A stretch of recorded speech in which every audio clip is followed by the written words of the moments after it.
প্রিয় দর্শক, আসসালামু আলাইকুম। সবাইকে আবারও স্বাগতম জানাচ্ছি নতুন আরও একটি রেসিপির ভিডিও দেখার জন্য। আজকের পর্বে আমি তৈরি করে দেখাবো কর্তি মাছের চচ্চড়ি। তার জন্য এখানে আমি নিয়েছি বেশ কিছু পরিমাণে কড়াইশুঁটি আর নিয়েছি কর্তি মাছ।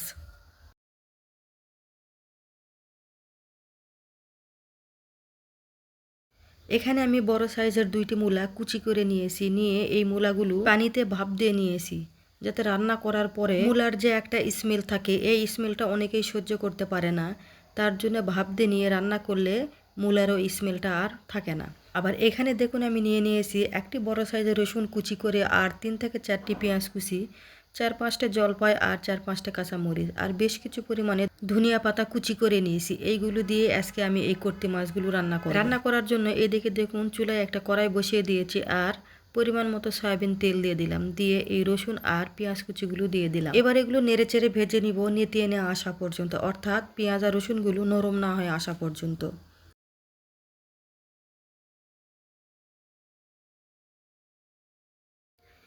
এগুলো কিন্তু খুব বেশি ভেজে নিব না, জাস্ট নরম হয়ে আসলেই হবে। এবার এখানে দিয়ে দিব 1 চা চামচ আদা বাটা। পেঁয়াজ রসুনের সাথে বেশ কয়েক সেকেন্ড ভেজে নিব, কাঁচা গন্ধ চলে না যাওয়া পর্যন্ত।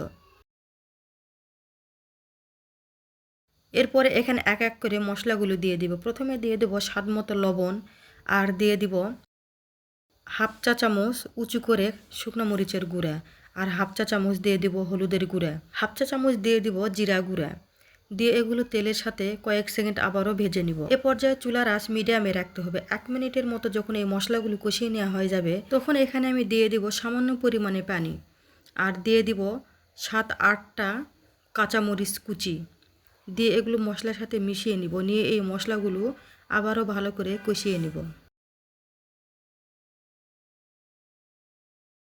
মশলাগুলো এভাবে কষিয়ে নিতেই দেখুন পানিগুলো একদম শুকিয়ে আসবে, আর উপর থেকে তেল ভেসে উঠবে।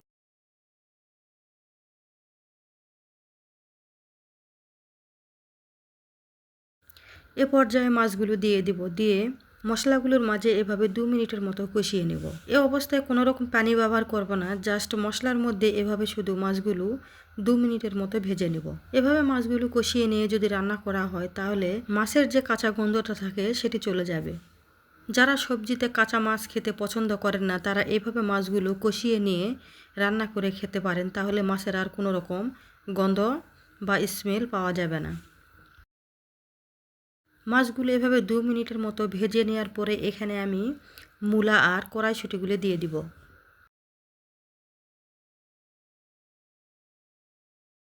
এবার নেড়ে চেড়ে ভালো করে মিশিয়ে নিতে হবে। আর এ পর্যায়ে যখন মিশানো হয়ে যাবে, তখন এখানে ঢাকনা দিয়ে ঢেকে মিডিয়াম আঁচে রেখে 4 থেকে 5 মিনিট রান্না করে নেব।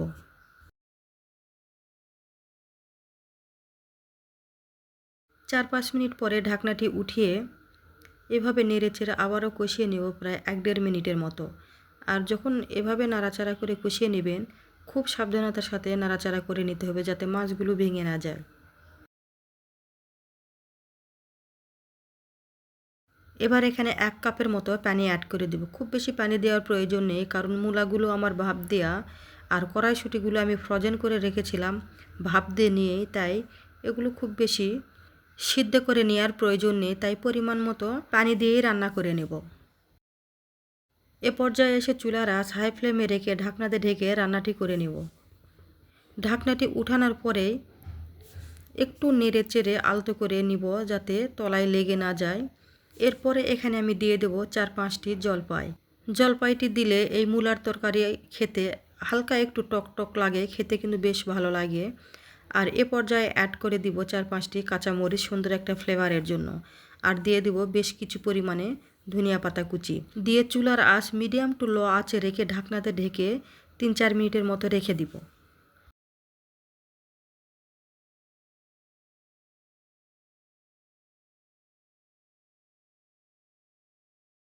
3-4 মিনিট পর ঢাকনাটি উঠানোর পরেই দেখুন ধনিয়া পাতাগুলো একদম নরম হয়ে এসেছে, আর সুন্দর একটা কালারও এসেছে, আর ধনিয়া পাতার স্মেলও একদম পারফেক্ট থাকে।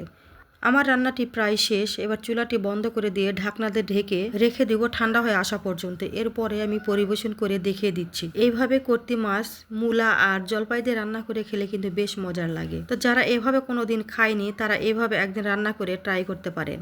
রেসিপি ভালো লাগলে একটা লাইক দিতে ভুলবেন না। ছোট্ট করে একটা কমেন্ট করে জানিয়ে দিবেন আর বেশি বেশি ফ্রেন্ডস অ্যান্ড ফ্যামিলিদের মাঝে শেয়ার করে দিবেন।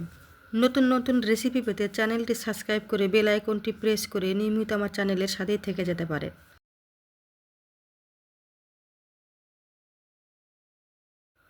আপনারা অনেক বেশি ভালো থাকবেন আর সুস্থ থাকবেন। আজ এখানেই বিদায় নিয়ে নিচ্ছি। আসসালামু আলাইকুম। আল্লাহ হাফেজ।